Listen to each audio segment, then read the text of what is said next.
जैसा कि आप जानते हैं कि हमारे चैनल पे अभी व्हाट इज सीरीज चल रही है, जिसमें हम अलग अलग फ्रेमवर्क्स को क्या कर रहे हैं, डिस्कस कर रहे हैं। जिसमें प्रीवियस वीडियो में हमने देखा था मोंगोडीबी, मतलब मोंगोडीबी पर वर्क करने हमने सीखा था, ठीक है। अब उसमें ना एक स्टेप मिस हो गई थी, जिसमें हमने डेटाबेस सर्वर को, मोंगोडीबी सर्वर को इंस्टॉल नहीं किया था, तो वो भी आज मैंने कवर किया है, ठीक है।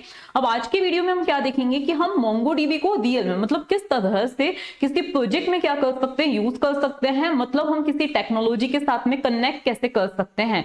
मतलब कि अगर हमें क्या करनी है, वेबसाइट बनानी है, तो उस वेबसाइट में हम किस तरह से मोंगोडीबी, उस डेटाबेस को किस तरह से यूज करेंगे। ओके, तो अब देखो, जैसे हमारा एम क्या है कि हम जेंगो का यूज करने वाले हैं। जेंगो में हम क्या करते हैं, वेब एप्लीकेशंस बनाते हैं जेंगो का यूज करके। अब हम चाहते हैं कि हम जो भी डेटा इंसर्ट करें वो परमानेंटली कहीं पे जाके स्टोर हो, तो उसके लिए हमें डेटाबेस की जरूरत होती है। और जो डेटाबेस हम यूज करने वाले हैं वो कौन सा है, मोंगोडीबी। तो कुल मिला के आज की वीडियो में हम क्या देखेंगे, जेंगो और मोंगोडीबी का कनेक्शन हम देखेंगे।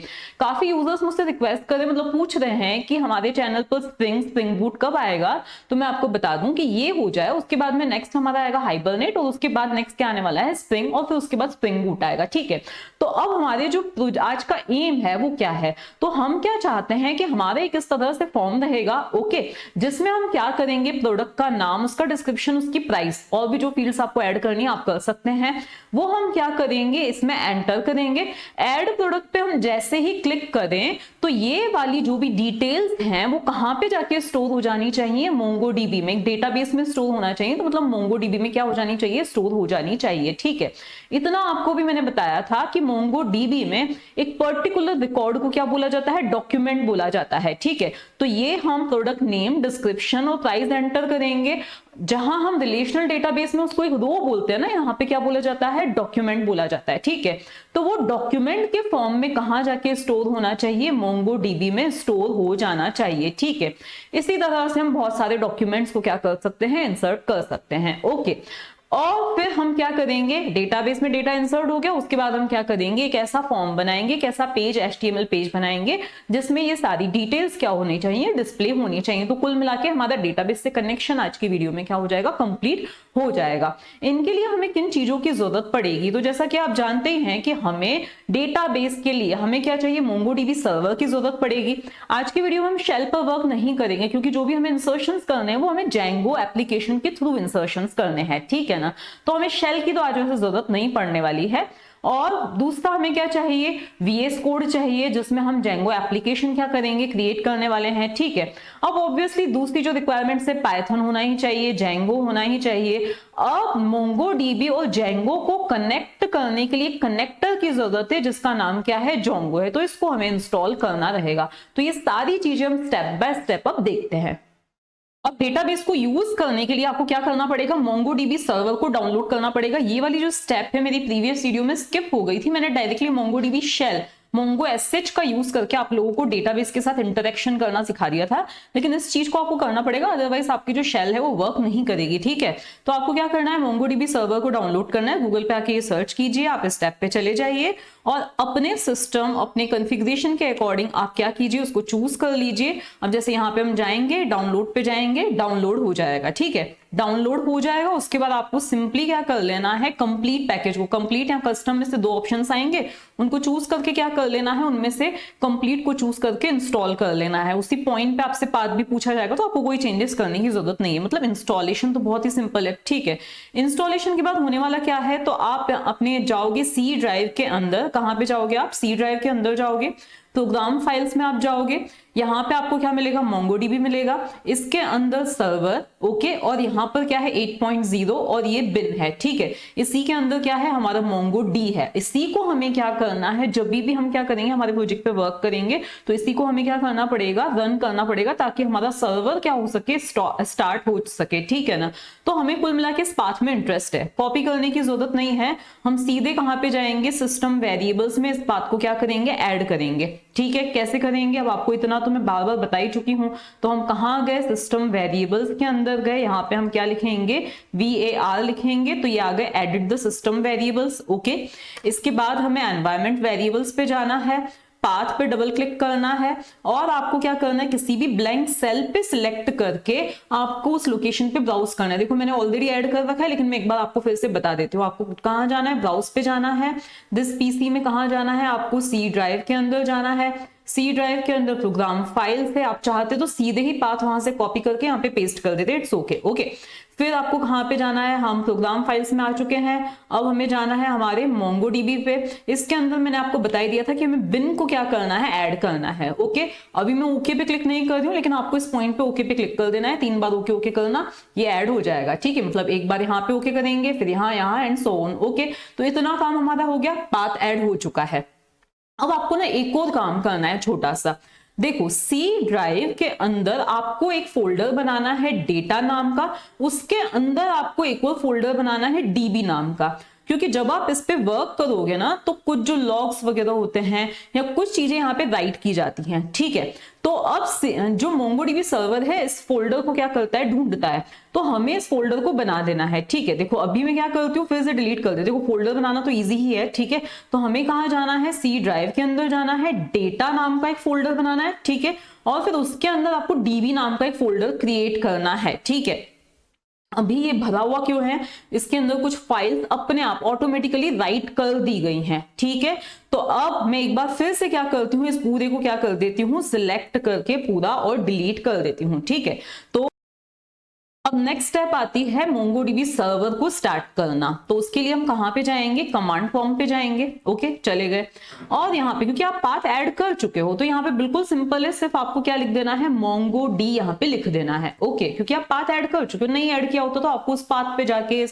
इसको रन करना होता, तो इतना आपको करने की जरूरत नहीं है। सिर्फ MongoD लिखा है हमने, थोड़ा सा टाइम लगेगा, तो ये यहाँ पे कंट्रोल इज एनेबल्ड वगैरह ध्यान देना, कहीं यहाँ पे एक्सेप्शन करके मैसेज आए और आप तसल्ली में हो जाओ कि नहीं शायद सर्वर स्टार्ट हो चुका है। ठीक है, अब यहाँ पे आप देख रहे हो total time elapsed is equals to this, मतलब अब सर्वर स्टार्ट हो चुका है। ठीक है, यहाँ पे कुछ एक्सेप्शन या कुछ और आता है ना, मतलब सर्वर नहीं स्टार्ट हुआ है। ठीक है, अब आपको कुछ नहीं करना है, इसको मिनिमाइज कर देना है, और अब आपका सर्वर रेडी है ना। अब आप क्या कर सकते हो, अपना प्रोजेक्ट बना के उसके साथ कनेक्शन स्टैब्लिश कर सकते हो। तो अब हम सीधे कहां चलते हैं, VS कोड पे जो भी हमें काम करने हैं वो करने चलते हैं। तो अब हम VS कोड में जाएंगे और उसमें हम क्या करेंगे, एक फोल्डर को वर्कस्पेस में ऐड करेंगे। तो यहाँ पे मैं H ड्राइव में चली गई हूँ, कोई एग्जिस्टिंग फोल्डर आप चाहो तो चूज कर सकते हो, लेकिन मैं क्या करना चाहती हूँ, एक नया फोल्डर बनाना चाहती हूँ। ठीक है, तो हम गए न्यू फोल्डर पे, ये जस्ट फोल्डर है। ठीक है, इसका प्रोजेक्ट से कनेक्शन नहीं है। ठीक है, तो यहाँ पे मैंने फोल्डर का नाम सपोज मोंगो प्रोजेक्ट दे दिया। जो आपको नाम देना है जस्ट एक फोल्डर का नाम है, आप चाहो तो सीधे किसी ड्राइव भी के अंदर कोई भी भूमि जिस नाम का फोल्डर चाहो आप चूज कर सकते हो। ये मैंने फोल्डर बना दिया, उसको ऐड कर दिया है। ठीक है, ये आपका वर्क स्पेस है। अब इसमें ट्रस्ट करने का बोला तो यस, तो ये एक सिंपली क्या है, आपको फोल्डर दिखाई दे रहा है, इसके अंदर अभी कुछ भी आपको नहीं दिखाई देगा। ठीक है, आप इसको एक्सपांड भी करके देखिए, कुछ भी नहीं दिखाई देगा। अब इसके अंदर हमें क्या करना है, MongoDB प्रोजेक्ट को क्रिएट करना है, सॉरी हमें एक Django प्रोजेक्ट क्या करना है, क्रिएट करना है। तो मैंने आपको प्रीवियस वीडियो में भी बताया था कि हम किस तरह से Django प्रोजेक्ट क्रिएट करते। तो पहले तो हम H ड्राइव में चले गए, अब हम कहाँ जाएंगे, इस वाले फोल्डर पे क्या करेंगे, स्विच करेंगे, जंप करेंगे, इस पर्टिकुलर फोल्डर पे हम आ चुके हैं। ठीक है, अब हम किस तरह से बनाते हैं, तो हम यहाँ पे क्या लिखेंगे, Django एडमिन लिखेंगे। ठीक है, और हम इसके अंदर क्या बनाना चाहते हैं, प्रोजेक्ट बनाना चाहते हैं। तो Django एडमिन लिखने के बाद हम क्या लिखेंगे, यहाँ पे स्टार्ट प्रोजेक्ट, और जो अब आपको प्रोजेक्ट का नाम देना है ना वो अब यहाँ पे आप दोगे। ठीक है, तो प्रोजेक्ट का नाम मैंने सपोज दे दिया DB Mongo प्रोजेक्ट मैंने दे दिया है। ठीक है, तो यहाँ आपको जो भी नाम देना है वो आप यहाँ पे दे सकते हो। तो यहाँ पे मैंने दे दिया है माय मोंगो प्रोजेक्ट, ये मैंने आपको यहाँ पे नाम दे दिया है। ठीक है, तो अब अगर आप इस फोल्डर को एक्सपांड करोगे तो कुछ यहाँ पे फाइल्स फोल्डर्स आ चुके हैं। ठीक है, ये इतना आप एक्सपांड करके देख सकते हो, प्रीवियस वीडियो में भी हमने इसके साथ में काम किया था। अब हमें क्या करना है, इसमें इस पे स्विच करना है। तो अब हम इस पे स्विच कर रहे हैं, इस डायरेक्टरी पे, इस फोल्डर पे हम स्विच कर रहे हैं। तो ये माय मोंगो प्रोजेक्ट पे हम स्विच कर गए हैं। ओके, अब हमें क्या करना है, इसके अंदर ऐप क्रिएट करनी है, जिसके लिए हम लिख रहे हैं पाइथन, और यहाँ पे क्या लिखेंगे, manage.py लिखेंगे, और यहाँ पे हमें क्या करना है, स्टार्ट ऐप देना है, और ऐप का आपको जो भी नाम देना है वो आप दे सकते हो। ठीक है, तो यहाँ पे मैंने ई-कॉमर्स इसका ऐप का नाम दे दिया है। ठीक है, तो अब इसके अंदर एक ऐप क्रिएट होगी। आप ऑब्जर्व करोगे आपके प्रोजेक्ट के अंदर आपको 2 फोल्डर्स मिलेंगे, एक मिल रहा है ई-कॉमर्स ऐप का नाम, और दूसरा जो है एक प्रोजेक्ट फोल्डर मिलेगा। ठीक है, ये चीज़ें आपको ध्यान देनी है कि किस फोल्डर में हम काम कर रहे हैं। अब हमें इंस्टॉल करना है Django को, जो कि क्या होता है, कनेक्टर होता है MongoDB और Django को जो कनेक्ट करता है। तो इसको भी हमने क्या कर दिया है, इंस्टॉल PIP से इंस्टॉल कर दिया, कमांड से इंस्टॉल कर दिया है। ठीक है, ये इंस्टॉल हो गया। अब हमें कहाँ जाना है, models.py पे हम जा रहे हैं। ठीक है, अब यहाँ पे हमें क्या करना है, कुछ कोड लिखना है। लेकिन उससे पहले एक और ज़रूरी काम हमें करना है। वो क्या है कि हमें जाना है हमारी settings.py पे। तो हमें ढूंढना है पहले settings.py कहाँ है, तो ये प्रोजेक्ट फोल्डर के अंदर है settings.py। यहाँ पे आपको ना डेटाबेसेस करके कुछ मिलेगा, तो हम ढूंढ रहे हैं यहाँ पे डेटाबेसेस करके हमें यहाँ पे मिल गया है। तो यहाँ पे हमें दोनों चीज़ों में चेंजेस करने हैं। एक तो इंजन का नाम हमें चेंज करना है, ठीक है। तो ये बाय डिफॉल्ट क्या करता है, SQLite को यूज़ करता है। तो यहाँ पे हमने क्या कर दिया, जस्ट जोंगो दे दिया यहाँ पे। और नेम अभी हमें जो देना है वो हम दे सकते हैं, ऐसा नहीं कि डेटाबेस कोई बना हुआ है। तो यहाँ पे सपोज मैंने यहाँ पे माय डेटाबेस है, चलो इसका नाम हम ई कॉमर्स ही दे देते हैं, ठीक है। तो हमने क्या दे दिया, इसका नाम ई कॉमर्स दे दिया है, डेटाबेस का नाम मतलब जो वहाँ पे क्रिएट होगा, ओके। अब ये इतना हमने कर दिया। अब models.py से पहले एक और ज़रूरी काम हमें करना है। हमें कहाँ पे जाना है, settings.py पे जाना है। कहाँ पे मिलेगी वो, आपको ऐप पे नहीं मिलेगी, प्रोजेक्ट पे मिलेगी settings.py। उसमें ना आपको ढूंढना है वो इंस्टॉल्ड ऐप्स। ये पहले प्रीवियस वीडियो में भी हमने किया था। इंस्टॉल्ड ऐप्स में हमें क्या करना है, अभी जो हमने ऐप क्रिएट किया ना उसको भी रजिस्टर करना है, दैट इज़ बताना है कि ये भी क्या इसका पार्ट है। तो इंस्टॉल्ड ऐप्स में हमें क्या करना है, ई कॉमर्स, ये हमने बता दिया है, ठीक है, और कॉमा लगा दिया, ठीक है। अब इसको भी हमें क्या कर देना है, सेव कर देना है। अब हमें आना है models.py पे। कौन से models.py पे, तो आप हमारी जो अपनी जो ऐप है उसको एक्सपांड कर दोगे तो आपको एक models.py मिलेगा, ठीक है। इसके अंदर आपको कुछ कोड लिखना है, और जैसे कि मैंने इंट्रोडक्शन में बताया था कि ये वाली जो पाई फाइल, पाइथन फाइल होती है वो डेटाबेसेस के लिए होती है, डेटाबेस के साथ इंटरेक्शन के लिए होती है। तो बस वही हमें आज करना है। तो यहाँ पे देखो, आप क्या करना चाहते हो, एक प्रोडक्ट की एंट्री करना चाहते हो सिंपली। तो यहाँ पे आप लिखोगे क्लास, ठीक है। और फिर यहाँ पे आपके जो प्रोडक्ट, मतलब आप जो चाहते हो कि आपके कलेक्शन का नाम होना चाहिए, कलेक्शन का मतलब टेबल, ठीक है, वो आप यहाँ पे दे देंगे। इसके बाद में यहाँ पे आप लिखेंगे मॉडल्स डॉट मॉडल, ओके। मतलब इस मॉडल्स में से हम क्या करवा रहे हैं, मॉडल्स डॉट मॉडल हमें यहाँ पे लिखना है, ठीक है। ये वाला जो m होगा वो क्या होने वाला है, स्मॉल होने वाला है, ठीक है। इसका क्या मीनिंग है अभी मैं आपको एक्सप्लेन कर दूंगी। तो आपने क्या बनाई है, एक क्लास बनाई है, ओके। इसके बाद में यहाँ पे आप क्या लिखोगे, नेम इज इक्वल्स टू, अब यहाँ पे आप क्या देने वाले हो, फील्ड्स देने वाले हो, ओके। यहाँ पे आप क्या दोगे, फील्ड्स दोगे। तो मैं एक प्रोडक्ट का नाम देना चाहती हूँ, तो इज इक्वल्स टू मैंने लिखा मॉडल्स डॉट, और फिर अब वो क्या होना चाहिए, स्ट्रिंग टाइप का होना चाहिए। तो यहाँ पे मैंने कैर फील्ड दिया, ओके। और जिसमें मैक्स लेंथ मैंने, जैसे आप वेर केयर 20 इस तरह से देते हो ना, तो वैसे ही मैंने यहाँ पे max length is equals to क्या बताया है कि उसकी जो मैक्सिमम लेंथ होने वाली है वो 100 होने वाली है। कहने का मतलब मैं 100 कैरेक्टर्स से ज्यादा यहाँ पे नहीं दे सकती हूँ, ठीक है। इसके बाद में नेक्स्ट मुझे क्या लिखना है, तो नेक्स्ट मुझे लेना है, प्राइस देनी है सपोज प्रोडक्ट की। तो यहाँ पे मैंने दे दिया प्राइस इज इक्वल्स टू, और फिर वापस मैं लिखूंगी मॉडल्स डॉट, और फिर नेक्स्ट दूंगी मैं यहाँ पे डेसिमल फील्ड, ओके। अब डेसिमल फील्ड में आप चाहो तो ये कुछ ऑप्शनल चीजें दे सकते हो, जैसे मैं चाहती हूँ कि मैक्सिमम डिजिट्स जो होनी चाहिए वो 10 होनी चाहिए। तो यहाँ पर max digits is equals to, ये चीजें मैं जानबूझ के ले रही हूँ, ओके। आप नहीं भी चाहो ये मैक्स डिजिट्स ये सब, तो you can skip it, okay. तो यहाँ पे 10 दिया मैंने, और उसके बाद डेसिमल प्लेसेस कितने होने चाहिए, 2 होने चाहिए। तो यहाँ पे मैंने दे दिया decimal places is equals to, मैंने यहाँ पे 2 दे दिया है, ठीक है।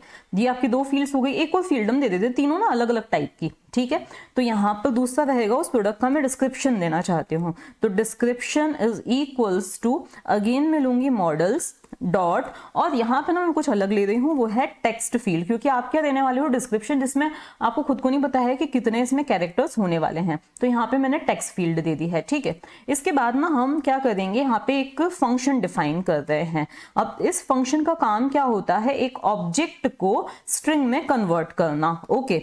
तो एक ऑब्जेक्ट को स्ट्रिंग में कन्वर्ट करने का सेंस क्या है कि अगर मैं प्रोडक्ट क्लास को सीधे से प्रिंट करवा रही हूं, तो कुछ जो है डिटेल्स जो है, मतलब रीडेबल फॉर्म में उस प्रोडक्ट का नाम क्या होना चाहिए, प्रिंट होना चाहिए। मतलब प्रोडक्ट का नाम क्या रिप्रेजेंट करेगा, प्रोडक्ट को रिप्रेजेंट करेगा।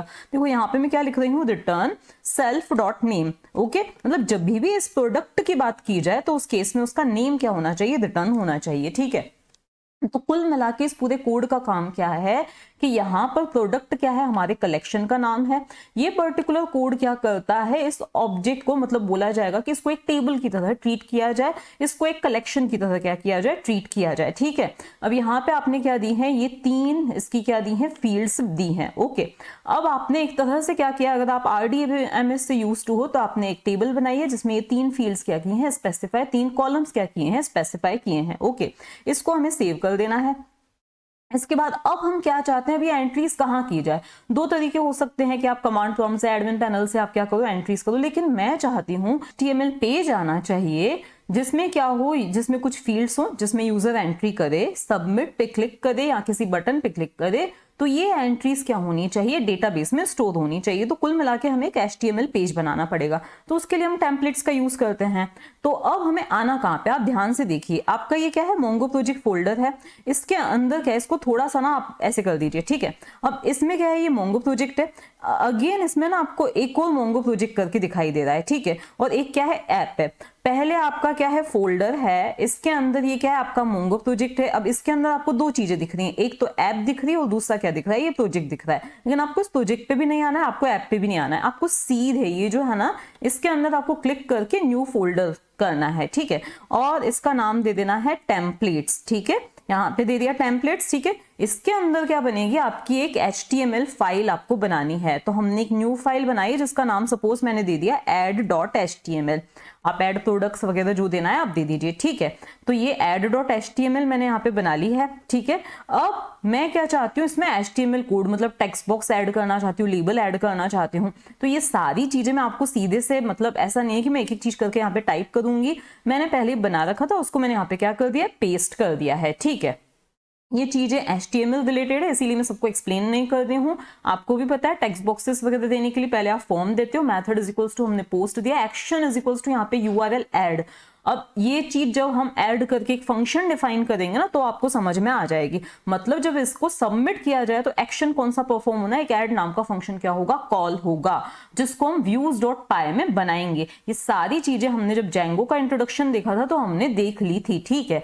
इसके अंदर ये CSRF टोकन का मतलब क्या होता है, ये भी मैंने एक्सप्लेन कर दिया था। फिर लेबल देना है नेम के लिए, फिर हमें इस वाले में, इस पर्टिकुलर टेक्स्ट बॉक्स में हम नेम एंटर करेंगे, ठीक है। इस वाले पर्टिकुलर टेक्स्ट फील्ड में हम क्या ऐड करेंगे, डिस्क्रिप्शन ऐड करेंगे। आप नाम ध्यान रखिए, यही हमारे कोड में काम आएंगे। इसका नाम क्या है, नेम है, इसका नाम क्या है, डिस्क्रिप्शन है। आप चाहो तो इसका नाम चेंज कर सकते हो, और इसका नाम क्या है, प्राइस है। ये तीन नाम हमें काम आने वाले हैं, ठीक है। इसको भी हमने क्या कर दिया है, सेव कर दिया है। अब हमें कहाँ जाना है, तो अब हमें जाना है views.py के अंदर। कौन से views.py के अंदर, तो हमें हमारे ऐप के views.py के अंदर जाना है। हमें एक और काम करना है, जो है कि हमारे इस प्रोजेक्ट के अंदर settings.py है ना, उसके अंदर हमें बताना है कि टेम्पलेट्स को कहाँ पे ढूंढा जाए। तो यहाँ पे ये जो DIRS आपको दिख रहा है ना, सिंपली उसके अंदर आपको यहाँ पे बता देना है base_dir, ये लिखा हुआ आ रहा है, ठीक है। उसके अंदर कहाँ है, टेम्पलेट्स नाम का फोल्डर है, जिसके अंदर टेम्पलेट्स को क्या किया जाएगा, फाइंड किया जाएगा। इसको भी आपको क्या कर देना है, सेव कर देना है। settings.py completed. अब आपको कहाँ जाना है, views.py में, जो कि किसके अंदर है, आपकी ऐप के अंदर है। और आपकी ऐप कौन सी है, ई-कॉमर्स है। उसके अंदर आपको views.py पे जाना है। views.py पे जो कोड लिखना है वो हम लिखना अभी स्टार्ट करते हैं, ठीक है। views.py में हमारा क्या आएगा कि HTML पेज से जो भी आपने डेटा सबमिट किया, ठीक है, फिर सबमिट पे क्लिक किया तो एक फंक्शन कॉल होना चाहिए जो डेटा टेक्स्ट बॉक्सेस में से लेके कुछ वेरिएबल्स में इकट्ठा करेगा और डेटाबेस में इंसर्ट करेगा, ठीक है। तो अब हम यहाँ पे इस फंक्शन को क्या करेंगे, डिफाइन करेंगे। तो हम आते हैं यहाँ पे, हम लिखेंगे कुछ और चीजें लिखनी है। जैसे यहाँ पे हमने इंपोर्ट रेंडर लिख दिया और उसके आगे हमें क्या लिखना है, रिक्वेस्ट लिखना है, ठीक है। रिक्वेस्ट नहीं आ रहा है, सॉरी। अब हमें नेक्स्ट लाइन में कहाँ पे आना है, यहाँ पे हमें लिखना है फ्रॉम django.http, मतलब कुछ चीजों को इंपोर्ट करवाना है हमें। तो फ्रॉम django.http हमें क्या इंपोर्ट करवाना है, HTTP रिस्पॉन्स। तो इंपोर्ट करवाया हमने HTTP रिस्पॉन्स को, हमने क्या करवाया है, इंपोर्ट करवाया, ठीक है। ये एक चीज हो गई हमारी। फिर हमें फ्रॉम और फिर यहाँ पर डॉट मॉडल्स, हमें यहाँ पे क्या लिखना है, मॉडल्स। अब हमें मॉडल्स में से किस चीज को इंपोर्ट करवाना है, हमारी जो प्रोडक्ट नाम की क्लास बनाई थी ना हमने, उसको क्या करवाना है, इंपोर्ट करवाना है, ताकि हम क्या कर सके, उसका ऑब्जेक्ट क्रिएट कर सके। तो यहाँ पे हमने लिख दिया प्रोडक्ट, ठीक है। इतनी चीजें हमने लिख दी हैं। इसके बाद अब हम यहाँ पे आते हैं, एक ऐड नाम का हमें फंक्शन क्या करना है, डिफाइन करना है। तो डेफ ऐड, यहाँ पे क्या आएगा, हमारा रिक्वेस्ट आएगा, ओके। तो यहाँ पे हमने लिख दिया रिक्वेस्ट, ओके। और फिर यहाँ पे अब हमारा जो है फंक्शन डिफाइन होना शुरू होता है।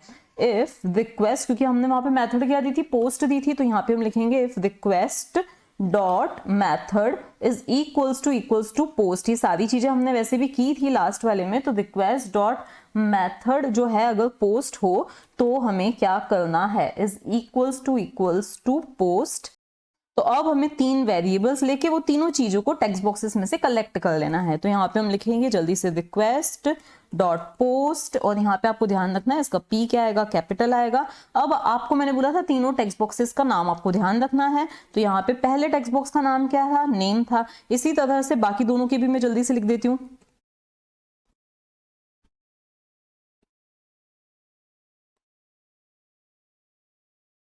तो ये तीनों का मैंने लिख दिया है कि नेम नाम के वेरिएबल में आपकी नेम नाम के टेक्स्ट बॉक्स की वैल्यू आ जाएगी, DESC नाम के वेरिएबल के अंदर आपकी डिस्क्रिप्शन टेक्स्ट बॉक्स की वैल्यू आ जाएगी, और प्राइस नाम के वेरिएबल में आपकी प्राइस वाले टेक्स्ट बॉक्स की वैल्यू आ जाएगी। ठीक है, अब हमें ऑब्जेक्ट बनाना है। किसका ऑब्जेक्ट बनाना है, उस प्रोडक्ट क्लास का। तो उसका मैं ऑब्जेक्ट का नाम मैं स्मॉल प्रोडक्ट दे रही हूँ। ठीक है, तो सिर्फ मैंने क्या लिखा है, प्रोडक्ट इज इक्वल्स टू, और यहाँ पे मैंने लिखा कैपिटल वाला प्रोडक्ट। ठीक है, यहाँ पे नाम हम अपनी मर्जी से दे दें, और यहाँ पे जो हमने उस क्लास का नाम दिया था वो वाला दे दें। ठीक है, अब एक कंस्ट्रक्टर क्या होना चाहिए, कॉल होना चाहिए।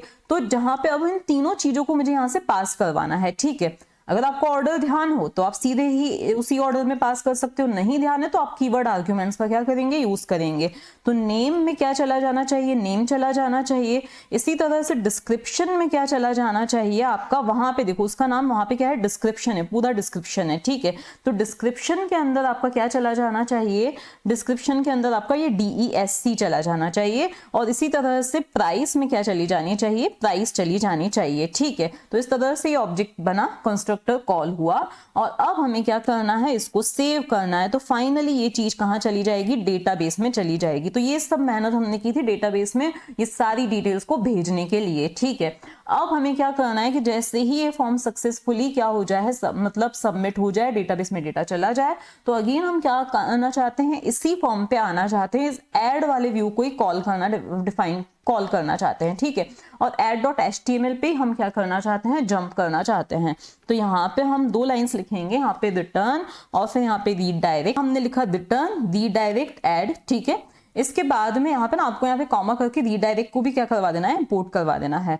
अब in case method is equals to get, जब यूजर्स जो है वो फर्स्ट टाइम क्या कर रहे हैं, उस फॉर्म को विजिट कर रहे हैं, तो उस केस में आपको यहाँ पे क्या लिखना है, रिटर्न वेंडर, और फिर यहाँ पे क्या करना है, मतलब ये वाली चीज तो तब एग्जीक्यूट होगी जब आपका जो फॉर्म है जब सक्सेसफुली सबमिट हो रहा है, और उसके बाद में क्या हो रहा है कि आपकी जो मेथड है वो क्या है, पोस्ट। यहाँ पे भी ये मैंने गलती से H डबल लिख दिया है। ठीक है ना, तो ये दोनों लाइंस हमने लिख दी हैं। अब हमें क्या करना है, ऐप के urls.py पे जाना है। देखो एक बात आपको ध्यान से सुननी है, हम चाहें तो सीधे ही प्रोजेक्ट के urls.py जो है वहां पे मैपिंग कर सकते हैं। ठीक है, लेकिन जो स्केलेबल ऑप्शन रहता है, अगर आपका बड़ा प्रोजेक्ट है तो बेटर है कि आप आपके ऐप के urls.py पे जाएंगे। अब क्योंकि ऐप में urls.py अगर आपको नहीं दिख रहा है तो आपको क्रिएट कर देना है। तो आप यहाँ पे आएंगे, न्यू फाइल करेंगे और यहाँ पे urls.py क्रिएट कर देंगे। लेकिन मैंने क्या पहले से क्रिएट कर रखा है, इसीलिए मेरे यहाँ पे ऐप में urls.py क्या है, दिख रहा है। तो वहां पे हमें क्या करना है, यहाँ पे एक कोड लिखना है। अब वो कोड क्या लिखना है, तो हमें यहाँ पे पहले कुछ चीजों को इंपोर्ट करवाना पड़ेगा। तो फ्रॉम जेंगो डॉट urls हमें क्या करना है, किसको इंपोर्ट करवाना है, देखो जो मैं लिख रही हूँ वैसे आपको लिखते जाना है। तो यहाँ पे urls हमें पाथ को इंपोर्ट करवाना है। ठीक है, तो इंपोर्ट और यहाँ पे हमने लिख दिया पाथ। ठीक है, इसके बाद नेक्स्ट लाइन में हम क्या लिखेंगे, हमें व्यूज की जरूरत है। तो यहाँ पे फ्रॉम डॉट मतलब यहाँ पे करंट डायरेक्टरी की बात हो रही है। हाँ, हमें क्या इंपोर्ट करवाना है, व्यूज को इंपोर्ट करवाना है। ठीक है, इसके बाद अब हमें यहाँ पे यूआरएल पैटर्न देना है। ये सब काम किस लिए किया जाता है, क्योंकि एक तो हमें बताना है कि हमारा होम पेज कौन सा होगा, उस होम पेज पे हमें क्या करना है, ये इसको नेक्स्ट लाइन में लेना है। उस होम पेज पे हम क्या करना चाहते हैं, जैसे हमारा क्या आ रहा है, add.html शो हो रहा है, उस पे जब हम सबमिट करें तो कौन सा एक्शन, कौन सा फंक्शन कॉल होना चाहिए, तो ये सब मैपिंग होती है। ठीक है, तो यहाँ पे हम क्या लिखेंगे, URL patterns is equals to, और यहाँ पे स्क्वायर ब्रैकेट लेना है आपको, और यहाँ पर आपको क्या करना है, पाथ प्रोवाइड करना है। तो यहाँ पे हमने लिखा पाथ। ठीक है, इसके बाद क्योंकि हम इसको होम पेज बनाना चाहते हैं इसलिए हमें यहाँ पे और कुछ भी नहीं देना है। फिर हम यहाँ पे लगाएंगे कॉमा, और फिर व्यूज में से हमें कौन से फंक्शन को कॉल करवाना चाहते हैं, तो व्यूज के अंदर के हमारे ऐड नाम के फंक्शन को हम कॉल करना चाहते हैं। ठीक है, इसके बाद यहाँ पे हमने दे दिया नेम इज इक्वल्स टू, यहाँ पे अगेन सिंगल कोट्स में हम दे देंगे ऐड। बस इतना सा काम हमें करना है, कॉमा लगाओ तो भी ठीक है, अदरवाइज इट्स ऑप्शनल। ठीक है, ये हमने कर दिया, इसको सेव कर दिया। अब हम क्या चाहते हैं, हमारे प्रोजेक्ट के urls.py पे आएंगे हम, और उसमें हम बताएंगे कि हमें इस ऐप के urls को क्या करना है, इंक्लूड करवाना है। ठीक है, तो हम प्रोजेक्ट ऑब्जेक्ट के यूआरएल्स पे आते हैं, urls.py पे आते हैं। यहाँ पे हम क्या लगाएंगे, कॉमा लगाएंगे और इंक्लूड लिखेंगे। और यहाँ पर हमें बस एक छोटा सा काम करना है, यहाँ पे हमने लिखा पाथ, ठीक है। अगेन हमें यहाँ पर सिंगल कोट्स लगाना है या डबल कोट्स लगाना है, ठीक है। इसके बाद यहाँ पे हम लगाएंगे कॉमा, लिखेंगे इंक्लूड, क्योंकि हमें इंक्लूड करवाना है। क्या इंक्लूड करवाने हैं, हमारे जो ई कॉमर्स मतलब आपका पूरा यहाँ पे ध्यान से ऐप का जो नाम है वो लिख देना है और .urls लिख देना है, ताकि उसके URLs को क्या करवा दिया जाए, यहाँ पर इंक्लूड करवा दिया जाए। इसको भी हम क्या करेंगे, सेव करेंगे, ठीक है। सेव करने के बाद हमें फिर से क्या करना है, हमारे प्रोजेक्ट को रन करना है। पाइथन मैनेज py.run सर्वर, इस कमांड से हमें क्या करते हैं, हम प्रोजेक्ट को रन करते हैं, ठीक है। अब हमने इसको रन किया। रन करने के बाद यहाँ पे आपको क्या प्रोवाइड होगा, एक ये URL प्रोवाइड होगा। इसको आपको क्या करना है, कॉपी कर देना और आपके ब्राउजर में आके इसको पेस्ट कर देना है, ठीक है। तो इस तरह से पेज आपको मिल रहा है। अब यहाँ पे हम कोई सही साट सी एंट्री कर देते हैं। तो यहाँ पे सपोज मैंने लिखा लैपटॉप, लिखा डिस्क्रिप्शन में, यहाँ पे सॉरी यहाँ पे कर्सर यहाँ पे नहीं आया, यहाँ पे डिस्क्रिप्शन में हमें जो भी लिखना है लिख दिया और इसकी प्राइस हम जो भी देना चाहें हम दे सकते हैं, ठीक है। यहाँ पे ये पॉइंट्स भी दे सकते हैं, ओके। इसके बाद ऐड प्रोडक्ट पे क्लिक किया तो आप देख रहे हो फिर से यही पेज क्या होता है, लोड होता है। उसका रीजन क्या है, हमने views.py में ये स्पेसिफाई किया था कि सबमिट करने के बाद फिर से यही पेज क्या होना चाहिए, लोड होना चाहिए, ठीक है। अब हमें क्या करना है, चेक करना है कि वाकई में ऐड हुआ है या नहीं ऐड हुआ है। तो उसके लिए हमें कहाँ पे जाना पड़ेगा, MongoDB पे जाना पड़ेगा। आप चाहो तो शेल में जा सकते हो या फिर हम कहाँ जा रहे हैं, MongoDB का जो GUI है, ग्राफिकल यूजर इंटरफेस, हम वहां पर जा रहे हैं, MongoDB कॉम्पस में हम जा रहे हैं, ठीक है। अब इसको लोड होने में थोड़ा सा टाइम लग रहा है। यहाँ पे ये आ चुका, ये लोकल होस्ट दिखाई दे रहा है, ठीक है। इस पे आपको क्या करना है, कनेक्ट पे क्लिक करना है, ठीक है। कनेक्ट हो गया। अब यहाँ पे देख रहे हो, अभी ई कॉमर्स नाम का आपको डेटाबेस मिल रहा है। इसको आपको क्या करना है, एक्सपांड करना है। आप ये देख रहे हो ई कॉमर्स प्रोडक्ट करके दिखाई दे रहा है। इसके अंदर आप देख रहे हो, देखो कुछ एंट्रीज मैंने रफ की थी और एक एंट्री अभी जो हमने की है वो आपको दिखाई दे रही है। अब आता है कि हम यही सारा डेटा किस तरह से देख सकते हैं हमारे प्रोजेक्ट के अंदर, मतलब reading data from Mongo database, ठीक है, कैसे हम कर सकते हैं। तो उसके लिए अगेन हमें एक HTML पेज चाहिए। तो अब अगेन हम हमारे टेम्पलेट्स में जाएंगे, उसमें एक नई फाइल क्रिएट करेंगे जिसका नाम हम दे देते हैं डिस्प्ले प्रोडक्ट्स, ठीक है। तो डिस्प्ले अंडरस्कोर प्रोडक्ट्स हम इसका नाम दे देते हैं, ठीक है। और .html ऑब्वियसली लगाना ही पड़ेगा, ठीक है। ये हो गया हमारा। अब इसमें मैं क्या कर रही हूँ, मैंने ऑलरेडी कोड बना रखा है, उसको मैं पेस्ट करी, अदरवाइज ये सारा कोड लिखने में टाइम लग जाएगा, लेकिन मैं ये सारी चीजें आपको एक्सप्लेन कर देती हूँ। देखो हे बेसिक HTML ही, यहाँ पर देखो बस आपको जो एक बात का ध्यान रखना है वो ये ध्यान रखना है कि जहां आपकी स्क्रिप्ट शुरू हो रही है, दैट इज आपका पाइथनिक कोड जहां शुरू हो रहा है, वहां पे आपको क्या करना है, मतलब उसको आपको क्या करना है, कर्ली ब्रेसेस में क्या करना है, एनक्लोज करना है, ठीक है। अब होगा क्या कि जब ये पेज लोड होगा तब इसके अंदर कुछ प्रोडक्ट्स आएंगे। अब कैसे, ऐसे हवा में उड़ के अपने आप नहीं आएंगे, हम भेजेंगे। कैसे भेजेंगे, जैसे हम एक फंक्शन को कॉल करते हैं तो हम A और B की वैल्यू भेजते हैं ना, वैसे ही हम यहाँ पे क्या भेजेंगे, प्रोडक्ट्स की लिस्ट भेजेंगे जब हम इस पेज को क्या करेंगे, कॉल करेंगे, लोड करेंगे, ठीक है। तो प्रोडक्ट्स के अंदर क्या आ जाएंगे, आपके प्रोडक्ट्स आ जाएंगे। यहाँ पे हमने लिखा है इफ प्रोडक्ट्स, मतलब उस प्रोडक्ट्स में अगर वैल्यू है तो हम चाहते हैं कि एक टेबल बन जानी चाहिए, क्योंकि हम टेबुलर फॉर्म में डेटा चाहते हैं। तो ये है टेबल के हेडर्स, क्योंकि उसमें 3 कॉलम्स थे, तो नेम के लिए, डिस्क्रिप्शन के लिए और प्राइस के लिए, ठीक है। हेडर बन गए। अब क्योंकि ऐसा जरूरी नहीं कि सिर्फ एक ही रो होगी, 2 ही रोस होंगी, बहुत सारी रोस हो सकती हैं, इसीलिए अगेन हमें क्या लगाना है, लूप लगाना है, ठीक है। तो फॉर लूप लगाना है। पाइथन का फॉर लूप आपने पढ़ा ही होगा। तो अगेन हमारी क्या स्टार्ट हो रही है, स्क्रिप्ट स्टार्ट हो रही है। तो उसको हमने किस में लिखा है, मतलब पाइथन के कोड को हमने कर्ली ब्रैकेट में लिखा है। हमने क्या लिखा है, फॉर प्रोडक्ट इन प्रोडक्ट्स, मतलब प्रोडक्ट्स में हमारे पास प्रोडक्ट्स आ चुकी हैं, 3 रोस 4 रोस आ चुकी हैं, ठीक है। अब उन प्रोडक्ट्स में एक एक रो के पास हमारा ये प्रोडक्ट जाएगा, ठीक है। जैसे लूप वेरिएबल होता है ना, हम लिखते हैं फॉर आई इन लिस्ट, तो वैसे ही इसमें सारे प्रोडक्ट्स पड़े हुए हैं। ये प्रोडक्ट नाम का लूप वेरिएबल एक एक प्रोडक्ट के पास जाएगा, एक एक प्रोडक्ट को प्रोसेस करेगा। तो पहले हमने क्या डिस्प्ले करवाया है, प्रोडक्ट का नेम डिस्प्ले करवाया है, ठीक है। फिर हमने क्या डिस्प्ले करवाया है, प्रोडक्ट का डिस्क्रिप्शन डिस्प्ले करवाया है। फिर हमने क्या करवाई है, प्रोडक्ट की प्राइस डिस्प्ले करवाई है, ठीक है। जहां पर भी आप वो कोड लिख रहे हो ना, मतलब जहां पे भी आप नाम लिख रहे हो वहां पे आपको ये डबल कर्ली ब्रैकेट्स लगाने पड़ेंगे ताकि उनकी वैल्यू क्या होनी चाहिए, डिस्प्ले होनी चाहिए, ठीक है।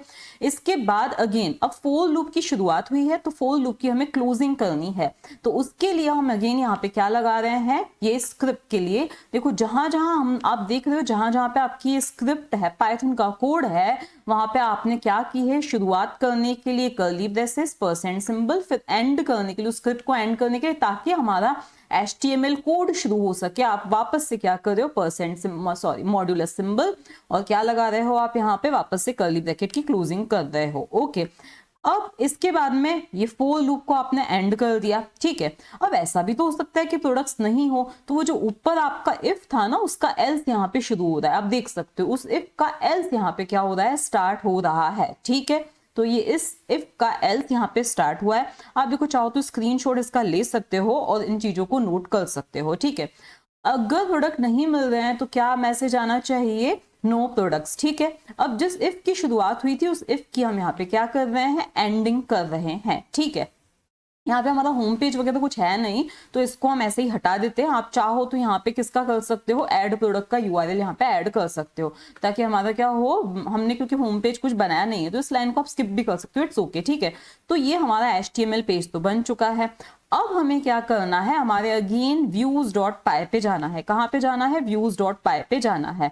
अब इसके लिए भी तो हमें एक फंक्शन लिखना पड़ेगा, जैसे डेटाबेस में डेटा इंसर्ट करने के लिए हमने फंक्शन लिखा था वैसे ही हम इसके लिए भी एक फंक्शन डिफाइन करेंगे। तो हम यहाँ पर आए और फंक्शन का नाम हमने क्या दिया है, डिस्प्ले प्रोडक्ट्स दिया है। तो डिस्प्ले अंडरस्कोर प्रोडक्ट्स इसका क्या दिया है, हमने नाम दिया है। अगेन यहाँ पे भी क्या है, रिक्वेस्ट है, तो ये रिक्वेस्ट हमने यहाँ पे लिख दिया है। क्यू इज नॉट वर्किंग, तो क्यू, ओके। इसके बाद यहाँ पर हमें क्या कोड लिखना है, तो इसके अंदर हमें लिखना है, देखो अगेन हमें क्या करना है, ऑब्जेक्ट बनाना है। जैसे हमने यहाँ पे प्रोडक्ट का ऑब्जेक्ट बनाया था ना, वैसे ही हम क्या करेंगे, ऑब्जेक्ट बनाएंगे। यहाँ पे मैंने लिखा प्रोडक्ट्स इज इक्वल्स टू और फिर मैंने ऑब्जेक्ट बनाया प्रोडक्ट का, ठीक है। लेकिन यहाँ पे हम क्या लिखेंगे, product dot objects dot all, ठीक है। जिससे क्या होगा कि सारे के, अभी हम कोई फिल्टरिंग वगैरह नहीं कर रहे हैं इस वीडियो में, तो फिलहाल मैं कोई फिल्टरिंग आपको नहीं बता रही हूँ। सारे के सारे प्रोडक्ट्स क्या हो जाएंगे, डिस्प्ले हो जाएंगे। तो क्या हुआ कि सारे के सारे प्रोडक्ट्स आ गए इस वेरिएबल के अंदर, ठीक है। इसके अंदर सारे प्रोडक्ट्स आ चुके हैं।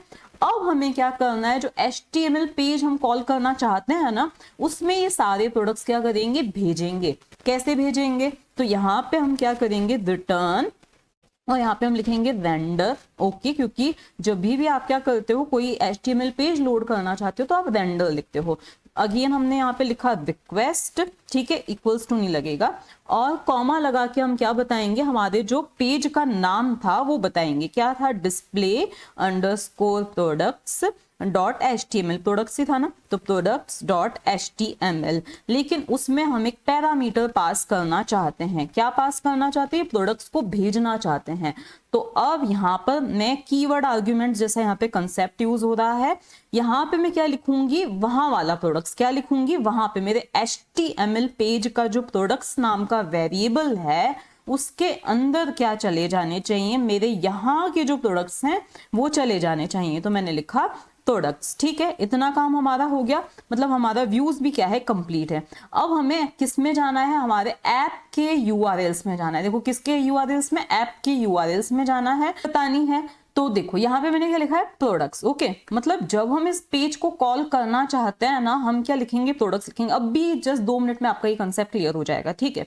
फिर यहाँ पे मैंने क्या लिखा है कि भाई व्यूज के अंदर जो डिस्प्ले प्रोडक्ट्स, जो अभी मैंने फंक्शंस बनाया था ना, वो क्या होना चाहिए, कॉल होना चाहिए, ठीक है। और name is equals to, again वो जो फंक्शन था उसी का मैंने नाम दिया है, ठीक है। अभी देखो ये क्लियर नहीं है आपको, तो देखो मैं क्या करूंगी, अब हम वापस से जा रहे हैं इसी URL को हम क्या कर रहे हैं, यहाँ से कॉपी कर रहे हैं और यहाँ पे क्या कर रहे हैं, पेस्ट कर रहे हैं, ठीक है। लेकिन हम यहाँ पर एक और चीज ऐड कर देते हैं, प्रोडक्ट्स, ठीक है। क्या कर दिया मैंने, यहाँ पे प्रोडक्ट्स को ऐड कर दिया है, ओके। देख सकते हो जो भी प्रोडक्ट्स मैंने ऐड किए हैं वो यहाँ पे डिस्प्ले हो रहे हैं। बस आप एक काम जरूर कीजिएगा कि ये जो आपका होम है ना, उसमें से वो कौन सा डिस्प्ले प्रोडक्ट्स वाले में से वो जो होम पेज वाली जो लाइन थी उसको हटा दीजिए, क्योंकि हमारे इसमें कोई होम पेज है नहीं।